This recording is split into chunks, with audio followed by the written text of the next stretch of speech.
भाई पुलिस वालों, आईबी वालों, इंटेलिजेंस वालों, सब सुन लो, हम सिर्फ मोहब्बत से नफरत को हटाना चाहते हैं। हमारा कोई और प्लान नहीं है, हमारे पास सिर्फ मोहब्बत है। हम पूरी दुनिया मांगेंगे मांगेंगे। इंकलाब जिंदाबाद। In our democracy, where constitution is supreme, we want to stand today with our constitution. There are constitutional rights of people that are being trampled upon, whether it is the right to live with dignity, the right of choice, the right to food, the right to get justice. All of these today they are under attack, and therefore this whole campaign has been started.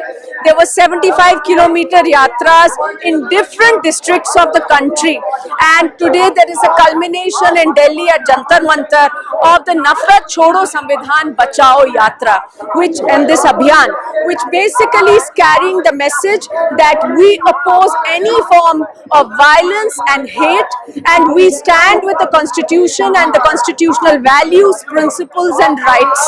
And people are here from all walks of life, working in different movements, different campaigns, who are demanding that their constitutional rights be protected and that this politics of hate be stopped. We believe that unless our institutions of accountability are strong in our democracy, there is no way that our democracy and our constitution can be upheld. इस वक्त पूरे मुल्क में जो माहौल खास तौर से पिछले 8 साल में बनाया गया है, और मैं बनाया गया पे जोर देना चाहता हूँ, क्योंकि अपने आप नहीं बनता ऐसा माहौल। वो मुल्क के लिए, समाज के लिए, घरों के खानदानों के लिए, पड़ोसियों के लिए, और सबसे ज्यादा जो हमारी अगली नस्लें हैं उनके लिए खतरनाक है। आपका ये सवाल कि आज के दौर में गांधी होते तो क्या करते, मेरा ख्याल यह है कि गांधी को कुछ करने से पहले मार दिया जाए, शायद उनकी सड़क के ऊपर कहीं लिंचिंग कर दी जाए। जिसकी हिम्मत इंपीरियलिज्म को नहीं पड़ी। पहले आतंकवादी हमारे देश का ही था जिसने गांधी का कत्ल किया, लेकिन गांधी डरने वाला आदमी नहीं, वो कमजोर बूढ़ा आदमी, शायद रोम रोम में उसकी हिम्मत और निडरता बसी हुई थी। वो निडर बनाने में लगा हुआ होता है। जो डर का माहौल है, जो कत्लो गारतगरी का माहौल है, जो नफरतों का माहौल है, गांधी आज उसके लिए सड़कों पर।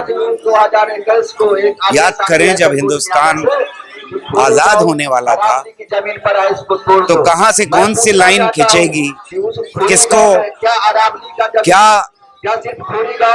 मिनिस्ट्री मिलेगी, कौन प्राइम मिनिस्टर होगा और कौन होम मिनिस्टर होगा और कौन एजुकेशन, ये सब नहीं कर रहा था वो आदमी। उसने जिंदगी आजाद होने के लिए लगाई हिंदुस्तान की। वो जगह जगह नफरत की आग बुझाता हुआ घूम रहा, और मेरे लिए सबसे बड़ा प्रेरणा स्रोत उसकी हिम्मत है। उस वक्त जब मुल्क का मुस्तकबिल बुना जा रहा था, उस वक्त वो छोटी मस्जिदों में, मंदिरों में, फूल वालों की सैर, या जहां आग लगी हुई मुल्क के जिन हिस्सों में, वहां वो मौजूद।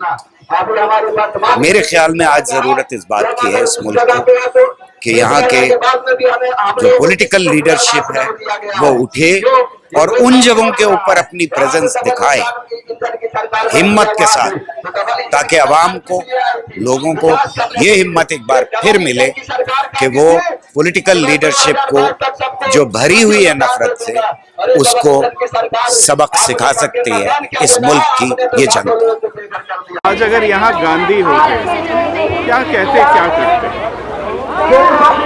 बहुत मुश्किल है बताना। मेरे ख्याल में बहुत शर्मिंदा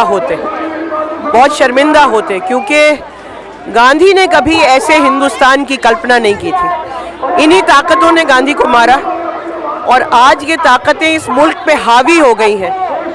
मुझे नहीं लगता कि गांधी इसको बर्दाश्त कर पाते।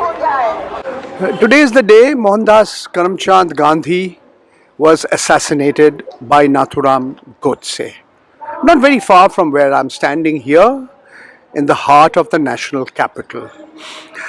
I merely want to say that those who support his assassin, Nathuram Godse, those who worship him, those who think he's done nothing wrong, they are the biggest traitors. They are the worst kind of people this country could ever hope to have.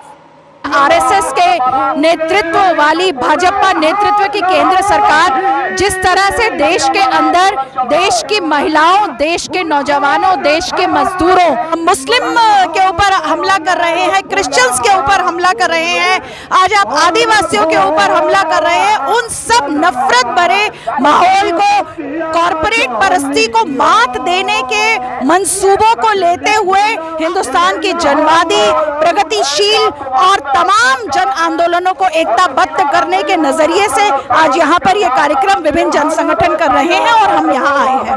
Gandhi अगर यहाँ होते तो गांधी का जो हमेशा से गांधी जी की जो महत्वपूर्ण बात थी कि वो जनता को लामबंद करते और वो हमेशा जनता की एकता के लिए ही खड़े होते और आज भी वो उसी मजबूती के साथ खड़े होते जैसा कि वो अपनी शहादत के अंतिम दिन तक खड़े थे। दिल्ली हरियाणा का बॉर्डर है सूरजकुंड, वहाँ पे एक खोरी गांव था जो बहुत बड़ी कॉलोनी थी, कम से कम 50,000 से ऊपर घर थे।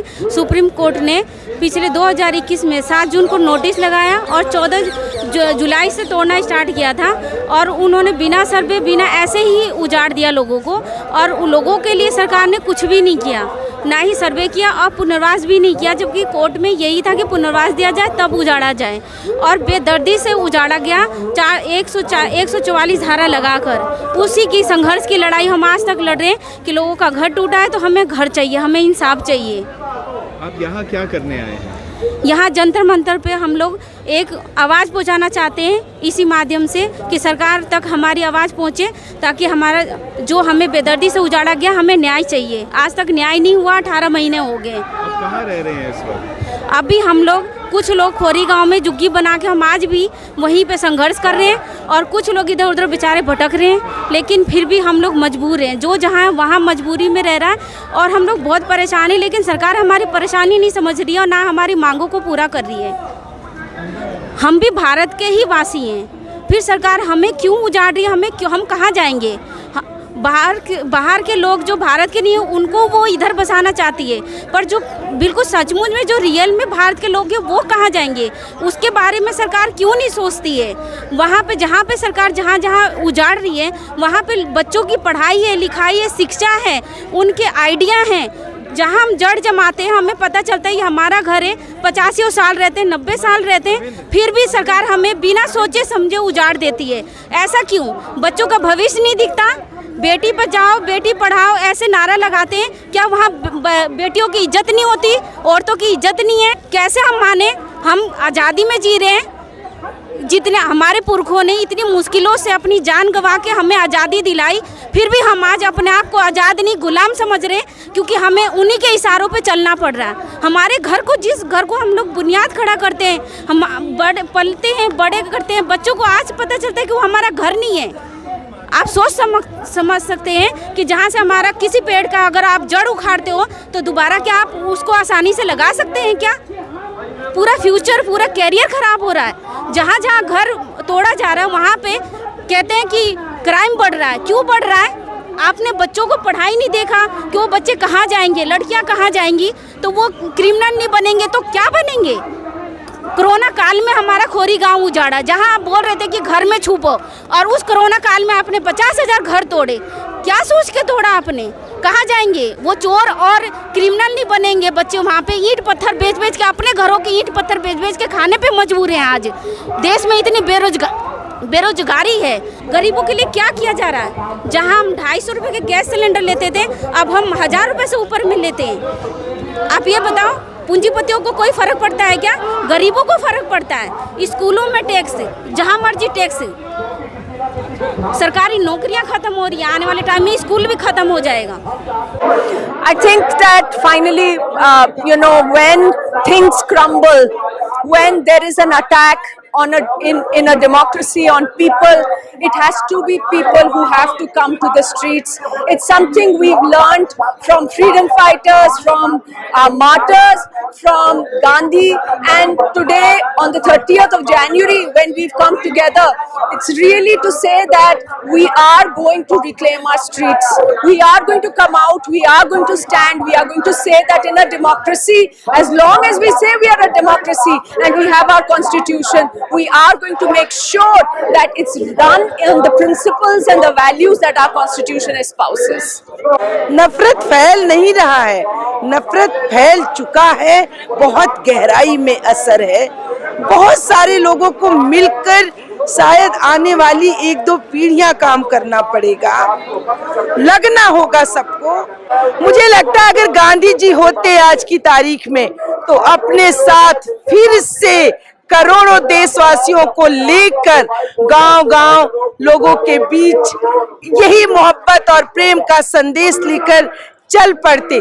गांधी जी जो 15 अगस्त 1947 में नोआखली में बैठ के कर रहे थे, वही गांधी जी आज अपने लोगों से कहते कि आओ निकलो सड़कों पर, क्योंकि देश में प्रेम की जरूरत है, मोहब्बत की जरूरत है, भाईचारे और बहनापे की जरूरत है। ऐसा मुझे लगता है, लेकिन वो तो गांधी जी थे, शायद कुछ और खूबसूरत और मजबूत सोच लेते।